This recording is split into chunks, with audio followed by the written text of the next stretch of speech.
ವೀಕ್ಷಕರು ನಮಸ್ಕಾರ.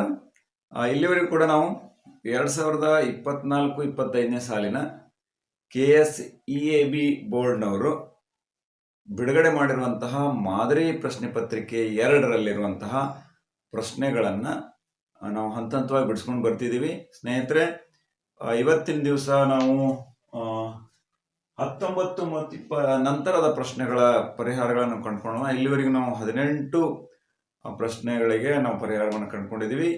ಇದು 2 ಅಂಕದ ಪ್ರಶ್ನೆಗಳು. 2 ಅಂಕದ ಪ್ರಶ್ನೆಗಳಲ್ಲಿ 19ನೇ ಪ್ರಶ್ನೆ ಒಂದು ಟ್ರಿಗ್ನೋಮೆಟ್ರಿ ಸಂಬಂಧಪಟ್ಟಂಗದ, ತ್ರಿಕೋನಮಿತಿ ಪ್ರಸ್ತಾವನೆಗೆ ಸಂಬಂಧಪಟ್ಟಂಗೈತಿ. ಏನೈತಿ ಅಂತ ಗಮನಿಸೋಣ. ಚಿತ್ರದಲ್ಲಿ ಸೈನ್ ಸಿ ಮತ್ತು ಕಾಸ್ ಎಗಳ ಬೆಲೆ ಕಂಡುಹಿಡ್ರಿ ಅಂತ ಐತಿ. ನಮ್ಗೆ ಗೊತ್ತೈತಿ sine C it is this one. ಹಂಗಾರ ಸೈನ್ ಅಂತದ್ ಬಂದ ತಕ್ಷಣ sine C is equal to sine C ಬಂತಂದ್ರ ಸೈನ್ ತ್ರಿಕೋನಮಿತಿಯ ಅನುಪಾತ ನಮ್ಗೆ ಗೊತ್ತೈತಿ. ಏನು? ಅಭಿಮುಖ ಬಾಹು ಡಿವೈಡೆಡ್ ಬೈ ವಿಕರ್ಣ. ಅಭಿಮುಖ ಬಾಹು ಡಿವೈಡೆಡ್ ಬೈ ವಿಕರ್ಣ ಅಂತ ಗೊತ್ತೈತಿ. ಅಭಿಮುಖ ಬಾಹು ಸಿ ಕೋನಕ್ಕ ಅಭಿಮುಖ ಬಾಹು ಯಾವ್ದಿರುತ್ತ? ಎ ಬಿ ಇರುತ್ತ, ಡಿವೈಡೆಡ್ ಬೈ ವಿಕರ್ಣ ಏನಿರುತ್ತ? ಎ ಸಿ ಇರುತ್ತೆ. therefore AB is 12 divided by 13. therefore ಅದೇ ತರ cos A ದ ಅನುಪಾತ ಏನೈತಿ ಅಂತಂದ್ರ ಪಾರ್ಶ್ವಬಾಹು ಡಿವೈಡೆಡ್ ಬೈ ವಿಕರ್ಣ ಅಂತ. ಪಾರ್ಶ್ವಬಾಹು ಡಿವೈಡೆಡ್ ಬೈ ವಿಕರ್ಣ. ಹಂಗಾರೆ ಇಲ್ಲಿ ಸೈನ್ ಕಾಸ್ ಎ ಹೇಳ್ಯಾರ, ಕಾಸ್ ಎ ಕೇಳಿರೋದ್ರಿಂದ ಪಾರ್ಶ್ವಬಾಹು ಏನಾಗುತ್ತೆ? ಎ ಬಿ ಆಗುತ್ತೆ. therefore divided by ವಿಕರ್ಣ means AC. this is also 12 by 13 ಅಂತ. ಹೀಗೆ ಮೊದಲು ಅನುಪಾತಗಳನ್ನ ಕಂಡ್ಕೊಳ್ಬೇಕು. ನಮ್ಗೆ ಗೊತ್ತೈತಿ ಸೈನ್ ಇದ್ದು ಅಭಿಮುಖ ಬಾಹು ಡಿವೈಡ್ ಬೈ ವಿಕರ್ಣ, ಕಾಸ್ ಅದ್ದು ಪಾರ್ಶ್ವಬಾಹು ಡಿವೈಡ್ ಬೈ ವಿಕರ್ಣ, ಟ್ಯಾನ್ ಅದ್ದು ಅಭಿಮುಖ ಬಾಹು ಡಿವೈಡ್ ಬೈ ಪಾರ್ಶ್ವಬಾಹು ಅಂತ. ಹೀಗೆ ಉಳಿಕಿದು ಒಂದು 3 ಟ್ರಿಗ್ನೋಮೆಟ್ರಿಕ್ ಫಂಕ್ಷನ್ಸ್ ಏನೈತಿ ಇದ್ರ ವಿಲೋಮನ ಇರ್ತಾವ ಅಂತ. ಓಕೆ, ಹಂಗಾರ ಮೊದಲು ಈ 6 ಟ್ರಿಗ್ನೋಮೆಟ್ರಿಕ್ ಅನುಪಾತಗಳ ರೇಷಿಯೋಸ್ ಅನ್ನ ಮೊದಲು ತಿಳ್ಕೊಂಡ್ವಿ ಅಂದ್ರೆ ಇಂತಹ ಅತಿ ಸುಲಭವಾದಂತಹ 2 ಅಂಕದ ಪ್ರಶ್ನೆಗಳನ್ನ ನಾವು ಬಿಡಿಸಬಹುದು ಅಂತ. ಓಕೆ ಸ್ನೇಹಿತರೆ, ಹಂಗಾರ 20ನೇ ಪ್ರಶ್ನೆ ಏನೈತಿ ಅಂತ ಗಮನಿಸೋಣ. 20ನೇ ಪ್ರಶ್ನೆಯೊಳಗ ಒಂದು ಸಬ್ ಕ್ವಶನ್ 1, ಖಚಿತ ಘಟನೆ ಅಸಂಭವ ಘಟನೆಯ ಸಂಭವನೀಯತೆ ಬರೆಯಿರಿ. ನಮ್ಗೆ ಗೊತ್ತೈತಿ ಖಚಿತ ಘಟನೆ ಅಂತಂದ್ರೆ ಒಂದು ಘಟನೆ ಆಗ್ಬೇಕು. ಖಚಿತ ಘಟನೆಯ ಒಟ್ಟು ಸಂಭವನೀಯತೆ ಯಾವಾಗ್ಲೂ ಏನ್ ಇದಿರುತ್ತೆ? 1ಕ್ಕ ಸಮನಾಗಿರುತ್ತೆ. therefore 1 ಅಂತ ಅರ್ಥ. ಇನ್ನ ಅಸಂಭವ ಘಟನೆಯ ಸಂಭವನೀಯತೆ ಅಂತಂದ್ರೆ ಅಸಂಭವ ಅಂತ ಜರಗೇ ಇಲ್ಲ, ಸಂಭವನೀಯತೆ ಜರಗಿಲ್ಲ ಅಂದ್ರೆ it means 0. therefore it is 0. ಅದಕ್ಕೆ ಯಾವಾಗ್ಲೂ ಸಂಭವನೀಯತೆಯ ಘಟನೆಯ ಒಂದು ಇದು ಯಾವ ರೀತಿ ಇರುತ್ತ ಅನ್ನೋ ಕ್ರಮ ಅಂದ್ರೆ ಇಲ್ಲ ನಾನು ಹೇಳ್ತೀನಿ ನೋಡ್ರಿ. ಏನು? 0 is less or equal to P of E. 0 means 0. ಖಚಿತ ಘಟನೆ ಜರುಗಿಲ್ಲ ಅಂದ್ರೆ ಅಸಂಭವ ಘಟನೆ. ಅದು ಈಕ್ವಲ್ ಇರುತ್ತ ಅಥವಾ ಇದಕ್ಕಿಂತ ದೊಡ್ಡ ಇರುತ್ತೆ. ಯಾವುದು ಅಂದ್ರೆ ಘಟನೆ ಜರುಗಿದ್ದು P of E, the probability of event ಅಂತ ಕರಿತೀವಿ. ಸಂಭವನೀಯತೆ ಘಟನೆಯ ಒಂದು ಸಂಭವನೀಯತೆ 0ಕ್ಕಿಂತ ದೊಡ್ಡದಿರುತ್ತೆ. ಅದಕ್ಕಿಂತ ದೊಡ್ಡದು ಅಥವಾ ಸಮ ಯಾವ್ದಿರುತ್ತೆ? 1 ಇರುತ್ತೆ. 1 ಈಸ್ ಲಿಮಿಟ್. ಹಂಗಾರೆ ಎಲ್ಲಾ ಖಚಿತತೆಯ ಘಟನೆಗಳ ಯಾವ್ಯಾವ ರೇಂಜ್ ಒಳಗೆ ಇರ್ತವೆ ಅಂದ್ರೆ 0 to 1 ರೇಂಜ್ ಒಳಗೆ ಇರ್ತವೆ. therefore ಒಂದು ಖಚಿತ ಘಟನೆಯ ಒಟ್ಟು ಸಂಭವನೀಯತೆ 1 ಅಂತ. ಅಸಂಭವ ಘಟನೆ ಜರಗೇ ಇಲ್ಲ, ಸಂಭವನೀಯತೆ ಹೆಂಗ್ ಬರ್ತದೆ? ಅದಕ್ಕೆ therefore it is 0 ಅಂತ. ಓಕೆ, ಇನ್ನು ನೆಕ್ಸ್ಟ್ 21st ಏನೈತಿ? 5, 6, 1, 3 ಈ ಬಿಂದುಗಳ ನಡುವಿನ ದೂರವನ್ನ ದೂರ ಸೂತ್ರ ಉಪಯೋಗಿಸಿ ಕಂಡಿಡಿ. ದೂರ ಸೂತ್ರ ಅಂತ ನಮ್ಗೆ ಗೊತ್ತೈತಿ. therefore ಮೊದಲು ಡಿನೋಟ್ ಮಾಡ್ಕೊಳ್ಳೋಣ. 5, 6, 1, 3 ಅಂತ ಐತಿ. This is x1 y1, this is x2 y2 ಅಂತ. ಓಕೆ, ದೂರ ಸೂತ್ರ ನಮ್ಗೆ ಗೊತ್ತೈತಿ. ಏನಂತ? d is equal to square root of x2 minus x1 whole square plus y2 minus y1 whole square ಅಂತ. ಓಕೆ, ಹಂಗಾರೆ ಇದ್ರೊಳಗ ಈ ಬೆಲೆಗಳನ್ನ ಆದೇಶ ಮಾಡೋಣ. ಸ್ಕ್ವೇರ್ ರೂಟ್ ಆಫ್ x2 ಅಂತಂದ್ರೆ 1 ಮೈನಸ್ x1 ಅಂದ್ರೆ 5 whole square plus y2 3 minus y1 6 whole square is equal to, no difference is 1 plus 1 and minus 5 is minus 4 square square root of plus minus into bracket minus 3 whole square is equal to square root of 16 plus 9 ಅಂತ is equal to square root of 25 okay is equal to 5 ಅಂತ. Therefore d is equal to 5 ಅಂದ್ರೆ the distance between these two coordinate points ಇವೆರಡೂ coordinate points ಗಳ distance ಎಷ್ಟಾಗ್ತದೆ ಅಂದ್ರೆ 5 ಮಾನಗಳು unit ಅಂತ ಕರಿತೀವಿ English ನೊಳಗ 5 ಮಾನಗಳು ಅಂತ ನಾವು ಕಡ್ಡಾಯವಾಗಿ ಬರೀಲೇಬೇಕು ಅಂತ. ಓಕೆ ಸ್ನೇಹಿತರೆ, ಹೀಗೆ 21 ನೆಕ್ಸ್ಟ್ ಮುಂದಿನ ಪ್ರಶ್ನೆ ಏನೈತೆ ಅಂತ ಗಮನಿಸೋಣ. ಓಕೆ, 22ನೇ ಪ್ರಶ್ನೆ ಏನೈತೆ ಅಂತ ಗಮನಿಸೋಣ. ಒಂದು ನಾಣ್ಯವನ್ನ 2 ಬಾರಿ ಚಿಮ್ಮಲಾಗಿದೆ, ಕನಿಷ್ಠ ಒಂದು ಶಿರವನ್ನು ಪಡೆಯುವ ಸಂಭವನೀಯತೆ ಕಂಡುಹಿಡ್ರಿ ಅಂತ ಹೇಳ. ಮೊದಲ ಒಂದು ನಾಣ್ಯವನ್ನ 2 ಬಾರಿ ಚಿಮ್ಮಿಸಿದ್ವಿ ಅಂದ್ರ ಆ ಚಿಮ್ಮಿಸುವ ಸಂಭವನೀಯತೆ ಅಂದ್ರೆ ಕನಿಷ್ಠ ಹೆಡ್ ಅಥವಾ ಟೇಲ್ ಬೀಳುವಂತ ಸಂಭವ ಇರುತ್ತೆ. ಅಂದ್ರೆ ಯಾವ ಟೈಮ್ ಎಷ್ಟು ಸಲ ಬೀಳ್ತೈತಿ ಅನ್ನುವಂತ ಒಂದು ಗಣವನ್ನ ಬರೆಯೋದು ಕಲ್ಕೊಳ್ಳೋಣ ನಾವು. ದೇರ್ಫೋರ್ ಏನೇನಾಗ್ತೈತಿ, ಒಂದು ನಾಣ್ಯವನ್ನು 2 ಬಾರಿ ಚಿಮ್ಮಿಸಲಾಗಿದೆ. 2 ಬಾರಿ ಚಿಮ್ಮಿಸಿದಾಗ ನಾಣ್ಯವನ್ನ 2 ಬಾರಿ ಚಿಮ್ಮಿದಾಗ ಓಕೆ ಏನೇನ್ ಬೀಳುವ ಸಂಭಾವನೆ ಇರ್ತಿರುತ್ತೆ ನೋಡಿ. Head head okay, head tail okay, next tail tail okay, next tail head. ಇಲ್ಲಿ ಏನೈತಿ, ಕನಿಷ್ಠ ಒಂದು ಶಿರವನ್ನು ಪಡೆಯುವ ಘಟನೆ ಏನಾಗಿರ್ಲಿ, ಈ ಆಗಿರ್ಲಿ. ಫಾಲೋ ಮಾಡೋಣ. ಓಕೆ, ಎನ್ ಆಫ್ ಇ ಅಂದ್ರೆ ದ ನಂಬರ್ ಆಫ್ ಇವೆಂಟ್ಸ್ ಅಂದ್ರೆ ಈ ಘಟನೆಗೆ ಅನುಕೂಲಿಸುವ ಫಲಿತಗಳು ಎಷ್ಟು ಅಂತ ಅನ್ನೋದಾತಂದ್ರ ಏನಾಗಿರ್ತೈತಿ ಹೇಳ್ರಿ, ಬರೀ ಹೆಡ್ ಬಡಂತದ್ದು 1 2 3.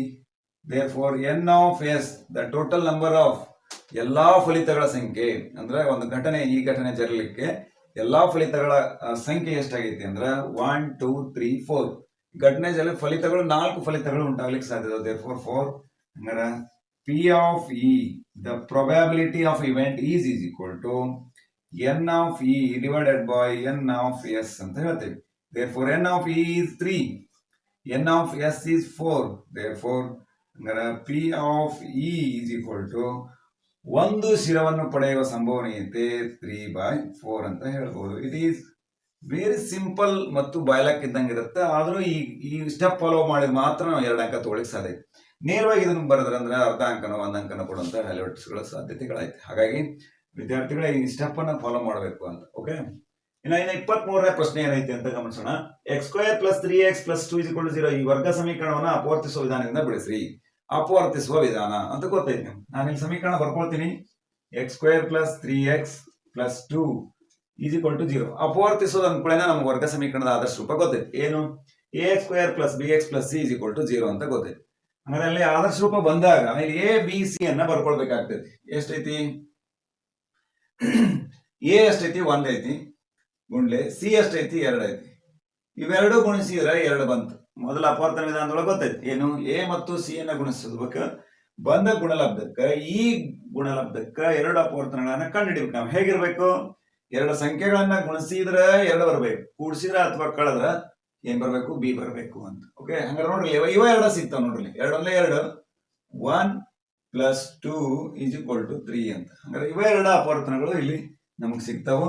ಹಾಗಾಗಿ ನಾನು ಇಲ್ಲಿ ಬಹಳ ಸಿಂಪಲ್ ಪ್ರಶ್ನೆ ಇದೆ, ಇದನ್ನ ನಾನೇನ್ ಮಾಡ್ತೀನಿ ಮಾಡ್ಕೋತೀನಿ. +1 ಅಂದ್ರೆ 1x + 2x + 2 = 0. 2 ಪದಗಳನ್ನ ಗುಂಪು ಮಾಡ್ಕೊಂಡು ಏನ್ ಮಾಡ್ಬೇಕ, ಸಾಮಾನ್ಯ ಏನದವನ್ನ ತೆಗಿಬೇಕು. 2 ಸಾಮಾನ್ಯ ಏನೈತಿ, x ಐತಿ. x ಸಾಮಾನ್ಯ ತೆಗೆದ್ರೆ x ಉಳಿತು, ಪ್ಲಸ್ ಇಲ್ಲಿ ಏನ್ ಉಳಿತು, ಬರೀ 1 ಉಳಿತು, x ಹೊರಗೆ ತಗೊಂಡ್ಬಿಟ್ಟಿವಿ.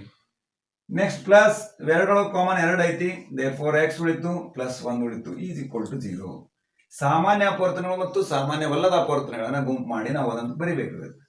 ಸಾಮಾನ್ಯ ಅಪವರ್ತನಗಳು x + 2, ಸಾಮಾನ್ಯವಲ್ಲದ ಅಪವರ್ತನಗಳು ಇವೆರಡರೊಳಗೂ ಕೂಡ ಒಂದೇ ಕಾಮನ್ ಆಗಿ ಬರೀಬೇಕಾಗತ್ತೆ. = 0. ಇವೆರಡನ್ನ ಸೇರಿ 1 ಬರಿಬೇಕು, ಇದನ್ನ ಸೇರಿ 1 ಬರಿಬೇಕು. Okay, then x plus 2 is equal to 0. ಪ್ರತಿಯೊಂದು ಪದವನ್ನ 0ಕ್ಕೆ ಸಮಗೊಳಿಸಬೇಕು. X plus 1 is equal to 0. Therefore x is equal to -2, x is equal to -1. ಹಂಗಾರ ಅಪವರ್ತನ ವಿಧಾನದಿಂದ ಮೂಲಗಳೇನಾಗಿರ್ತವ್ರಿ? ಎಕ್ಸ್ -2 -1 ಇದರ ಮೂಲಗಳಾಗಿರ್ತವೆ ಅಂತ. Very simple. ಎರಡು ಸ್ಟೆಪ್ 3 ಸ್ಟೆಪ್ ಮಾಡಿಬಿಟ್ರೆ 2 ಅಂಕ ಬಹಳ ಚೆನ್ನಾಗಿ ಸಿಗ್ತೈತಿ. ಇದನ್ನ ಅಪವರ್ತನ ಕಂಡುಹಿಡಲಿಕ್ಕೆ ಮತ್ತು ಇವುಗಳನ್ನು ಕಂಡುಹಿಡಲಿಕ್ಕೆ ಅಂತ ಸ್ಟೆಪ್ ವೈಸ್ ಕೆಲವೊಂದು ಮಾರ್ಕ್ಸ್ ನಿಗದಿ ಆಗಿರ್ತವೆ ಅಂತ. ಓಕೆ ಸ್ನೇಹಿತರೆ, 24ನೇ ಪ್ರಶ್ನೆ ಏನೈತೆ ಅಂತ ಗಮನಿಸೋಣ. ಓಕೆ, 23ನೇ ಪ್ರಶ್ನೆಗೆ ಅಥವಾ ಪ್ರಶ್ನೆ ಇರುತ್ತೆ. ಒಂದು ಸ್ನೇಹಿತರೆ ಗೊತ್ತಿರಲಿ ಏನು ಅಂದ್ರೆ 2 ಅಂಕದ ಪ್ರಶ್ನೆಗಳಿಗೆ 2 ಅಥವಾ ಪ್ರಶ್ನೆ ಇರುತ್ತವು. 3 ಅಂಕದ ಪ್ರಶ್ನೆಗಳಿಗೆ 3 ಅಥವಾ ಪ್ರಶ್ನೆಗಳಿರ್ತಾವೆ. ಇನ್ನು 4 ಅಂಕದ ಪ್ರಶ್ನೆಗಳಿಗೆ 1 ಅಥವಾ ಪ್ರಶ್ನೆ ಇರುತ್ತೆ. ಇದು ಒಂದು ತಮ್ಮ ಗಮನಕ್ಕಿರಲಿ. ಹಾಗಾಗಿ ಇಲ್ಲಿ 2ನೇ ಅಥವಾ ಪ್ರಶ್ನೆ 2 ಅಂಕದ್ದು ಏನಂದ್ರೆ 2x² + kx + 3 = 0 ಈ ವರ್ಗ ಸಮೀಕರಣವು ಸಮನಾದ ವಾಸ್ತವ ಮೂಲಗಳನ್ನು ಹೊಂದಿದ್ದರೆ k ಬೆಲೆಯನ್ನ ಕಂಡುಹಿಡಿಯಿರಿ. ಅಂದ್ರೆ ಇಲ್ಲಿ ಮೂಲಗಳ ಸ್ವಭಾವ, ವರ್ಗ ಸಮೀಕರಣದ ಮೂಲಗಳ ಸ್ವಭಾವಕ್ಕೆ ಸಂಬಂಧಪಟ್ಟಂತ ಪ್ರಶ್ನೆ ಐತಿದಿಲ್ಲಿ. ನಮ್ಗೆ ಗೊತ್ತಿರಲಿ ಏನು ಮೂಲಗಳ k ಬೆಲೆಯನ್ನು ಏನ್ ಕೇಳ್ಯಾರ? ಸಮನಾದ ವಾಸ್ತವ ಮೂಲಗಳನ್ನು ಹೊಂದಿದ್ದರೆ ಅಂದ್ರೆ ಶೋಧಕವು ಸಮನಾದ ವಾಸ್ತವ ಮೂಲಗಳನ್ನು ಹೊಂದಿದ್ದರೆ ಅದರ ಏನಿರುತ್ತೆ? ಶೋಧಕ ಎದಕ್ಕೆ ಸಮ ಇರುತ್ತೆ ಅಂದ್ರೆ 0ಕ್ಕೆ ಸಮ ಇರುತ್ತೆ. 0 ಡೆಲ್ಟಾ ಈಸ್ ಈಕ್ವಲ್ ಟು 0, ಶೋಧಕ ಈಸ್ ಈಕ್ವಲ್ ಟು 0. ವಾಸ್ತವ ಮತ್ತು ಸಮನಾದ 2 ಮೂಲಗಳನ್ನು ಹೊಂದಿರ್ತಾವೆ. ಇನ್ನು next delta is greater than 0, ಅಲ್ಲಿ ಏನಾಯ್ತು? ವಾಸ್ತವ ಮತ್ತು ಭಿನ್ನವಾದಂತಹ ಮೂಲಗಳಿರ್ತಾವೆ. ಡೆಲ್ಟಾ ಈಸ್ ಲೆಸ್ ದೆನ್ 0, ಅದು ಊಹಾ ಸಂಖ್ಯೆಗಳಾಗಿರ್ತಾವೆ ಅಂತ ನಮ್ಗ ಏನ್ ಗೊತ್ತೈತಿ? ಮೂಲಗಳ ಸ್ವಭಾವ ಗೊತ್ತೈತಿ. ಇಲ್ಲಿ ಏನ್ ಕೇಳ್ಯಾರ? ವರ್ಗ ಸಮೀಕರಣವು ಸಮನಾದ ವಾಸ್ತವ ಮೂಲಗಳನ್ನು ಹೊಂದಿದ್ದಾರೆ ಅಂದ್ರೆ ಡೆಲ್ಟಾ ಈಸ್ ಈಕ್ವಲ್ ಟು 0 ಅಂದ್ರೆ ಶೋಧಕ ಈಸ್ ಈಕ್ವಲ್ ಟು 0. ಅಂದ್ರೆ ಶೋಧಕ ಅಂದ್ರೆ ಯಾವುದು? b² - 4ac is equal to 0. b² - 4ac ಅನ್ನ ನಾವು ವರ್ಗ ಸಮೀಕರಣದ ಶೋಧಕ ಅಂತ ಕರಿತೀವಿ. ಓಕೆ, ಅಂದ್ರೆ ಇಲ್ಲಿ ಸಮೀಕರಣ ಸಮನಾದ ವಾಸ್ತವ ಮೂಲಗಳನ್ನು ಹೊಂದಿದ್ದಾರೆ ಅಂದ್ರೆ ಡೆಲ್ಟಾ ಈಸ್ ಈಕ್ವಲ್ ಟು 0. ಅಂದ್ರೆ ಇಲ್ಲಿ ನಾವು ಈ ಸಮೀಕರಣದೊಳಗ ಬರ್ಕೊಳ್ಬೇಕು ಏನಂತ? 2x² + kx + 3 = 0. ಓಕೆ, ಅಂದ್ರೆ ಇದ್ರೊಳಗೆ ನನಗೆ ಏನ್ ಗೊತ್ತಿಲ್ಲ. a ಎಷ್ಟೈತಿ? 2 ಐತಿ, b = k ಐತಿ, c = 3 ಐತಿ. ಅಂದ್ರೆ ಶೋಧಕ ಅಂದ್ರೆ ಗೊತ್ತೈತಿ b² - 4ac = 0. ವಾಸ್ತವ ಸಮನಾದ ವಾಸ್ತವ ಮೂಲಗಳನ್ನು ಹೊಂದಿದೆ ಅಂದ್ರೆ 0. ಅಂದ್ರೆ ಇದ್ರೊಳಗೆ ಈ ಬೆಲೆಗಳನ್ನ ಈ ಶೋಧಕದೊಳಗೆ ಆದೇಶ ಮಾಡಿದ್ವಿ ಅಂದ್ರೆ ನಮಗೆ ಬಹಳ ಸುಲಭವಾಗಿ k ಬೆಲೆ ಸಿಗ್ತೈತಿ. a = b = k, k² - 4 × bracket a ಅಂದ್ರೆ 2 ಐತಿ, c ಅಂದ್ರೆ 3 ಐತಿ, e = 0. Okay, k² - 4 × 8 = 24, e = 0. k² e = 24 ಈ ಕಡೆ ಬಂದ್ರೆ ಪ್ಲಸ್ ಆಗ್ತೈತಿ. k = √24. 24 ಅನ್ನ ಏನಾದ್ರು ಮತ್ತೆ ಅದರಲ್ಲಿ ಅಪವರ್ತನಗಳನ್ನು ಕಂಡುಹಿಡಿಬಹುದು ನೋಡ್ರಿ. ವರ್ಗ ಇರುವಂತ ಅಪವರ್ತನಗಳು ಬರ್ತೈತಿ. therefore k = √4 × 6 is equal to ಏನ್ ಬರುತ್ತೆ? 2√6 ಅಂತ ಬರುತ್ತೆ. ಅಂದ್ರೆ k ಬೆಲೆ 2√6 ಅಂತ ಅರ್ಥ ಆಗ್ತೈತಿ ಅಂತ. ಓಕೆ ಸ್ನೇಹಿತರೆ, ಹಂಗಾರೆ 2 ಅಂಕದ ಪ್ರಶ್ನೆಗಳಲ್ಲಿ ಕೊನೆಯ ಪ್ರಶ್ನೆ 24ನೇ ಪ್ರಶ್ನೆ. ಇದೊಂದು ಡೈಗ್ರಾಮ್ ಐತಿ. ತ್ರಿಭುಜ ಎಬಿಸಿಯಲ್ಲಿ ಡಿಇ ಸಮಾಂತರ ಬಿಸಿ, ಡಿಇ ಸಮಾಂತರ ಬಿಸಿ, ಬಿಸಿಗೆ ಡಿಇ ಸಮಾಂತರವಾಗೈತಿ. ಎಡಿ = x ಸೆಂಟಿಮೀಟರ್ x ಐತಿ, ಬಿಡಿ = x - 2 ಐತಿ, ಎಇ = x + 2 ಐತಿ ಮತ್ತು ಸಿಇ = x - 1 ಐತಿ. ಆದರೆ x ಬೆಲೆಯನ್ನ ಕಂಡುಹಿಡಿಯಿರಿ ಹಾಗೂ ಎಡಿ ಮತ್ತು ಡಿಬಿಯ ಅನುಪಾತ ಕಂಡುಹಿಡಿಯಿರಿ ಅಂತ ಹೇಳ್ಯಾರ. ಓಕೆ, ನೋಡೋಣ. ನನಗ ಈ ಲೆಕ್ಕ ಮಾಡಬೇಕು ಅಂದ್ರೆ ನನಗೆ ತೇಲ್ಸ್ ಪ್ರಮೇಯದ ಬಗ್ಗೆ ಗೊತ್ತಿರಬೇಕು. ಓಕೆ, ತೇಲ್ಸ್ ಪ್ರಮೇಯ ಗೊತ್ತಿತ್ತು ಅಂದ್ರೆ ನನಗೆ ಇದು ಚೆನ್ನಾಗಿ ಅರ್ಥ ಆಗ್ತದೆ. ಅಕಾರ್ಡಿಂಗ್ ಟು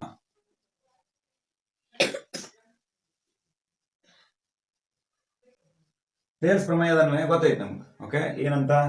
ಒಂದು ತ್ರಿಭುಜದಲ್ಲಿ ಈ ತ್ರಿಭುಜದೊಳಗ AD / DB is equal to AE / C ಅಂತ. ತ್ರಿಭುಜದಲ್ಲಿ ಒಂದು ಸಮಾಂತರ ಇರುವಂತಹ ಬಾಹು ಉಳಿದ 2 ಬಾಹುಗಳನ್ನ ಒಂದು ನಿರ್ದಿಷ್ಟ ಅನುಪಾತದಲ್ಲಿ ವಿಭಾಗಿಸುತ್ತದೆ ಅಂತ ನಿಮ್ಗೆ ಗೊತ್ತೈತೆ ಸ್ಟೇಟ್ಮೆಂಟ್. ಓಕೆ, ಆ ನಿರ್ದಿಷ್ಟ ಅನುಪಾತದಲ್ಲಿ ವಿಭಾಗಿಸುತ್ತದೆ ಅನ್ನೋದನ್ನ ನಾವು ಹೀಗೆ ಬರಿತೀವಿ ಅಕಾರ್ಡಿಂಗ್ ಟು ತೇಲ್ಸ್ ಪ್ರಮೇಯ. ಇನ್ನು ಎಡಿ ಎಷ್ಟೈತ್ರಿ? x. ನಾ ಇದ್ರೊಳಗೆ ಬೆಲೆ ತುಂಬ್ಕೋತ ಹೋಗ್ತೀನಿ. ಡಿಬಿ ಎಷ್ಟೈತಿ?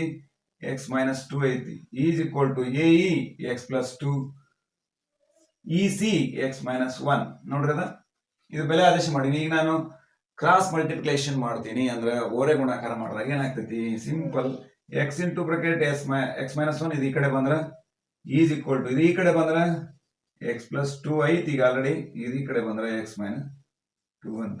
Therefore x into x x square minus x into 1 x is equal to ಇದೇನು ಬರುತ್ತೆ ಒಂದು ನಿತ್ಯ ಸಮೀಕರಣ ಐತಿ ಏನು a plus b into a minus b ಅಂತ. A plus b into a minus b ಅಂದ್ರೆ a square minus b square. Therefore ಇಲ್ಲಿ x plus 2 into x minus 2 ಇರೋದ್ರಿಂದ ಎಕ್ಸ್ ಸ್ಕ್ವೇರ್ ಮೈನಸ್ 2 ಸ್ಕ್ವೇರ್ ಅಂತ. ದೇರ್ಫೋರ್ ಇಲ್ಲಿ ನೋಡ್ರಿ ಎಕ್ಸ್ ಸ್ಕ್ವೇರ್ ಕ್ಯಾನ್ಸಲ್ ಎರಡು both side. Therefore minus X is equal to ಎರಡು ವರ್ಗ minus 4. Therefore both side minus minus cancel X is equal to 4 ಅಂತ. ಈಗ X ಬೆಲೆ ಬಂತು. ಇನ್ನು A D Y D B ಅನುಪಾತ ಕಂಡಿಡಿ ಅಂತ ಹೇಳಿದ್ರೆ A D by D B ಹಂಗಾರೆ ಇಲ್ಲಿ A D by D B is equal to X ಅಂತಂದ್ರೆ ನನಗೆ ಗೊತ್ತೈತಿ 4 ಅಂದ್ರೆ ಎಕ್ಸ್ ಅಂದ್ರೆ 4 ಐತಿ. ಇಲ್ಲಿ 4 ಮೈನಸ್ 2 ಅಂದ್ರೆ 2 ಅಂತ ಗೊತ್ತೈತಿ. ಈಸ್ ಈಕ್ವಲ್ ಟು 2 ಒಂದೇ 2 ಅನುಪಾತ 1 ಅಂತ.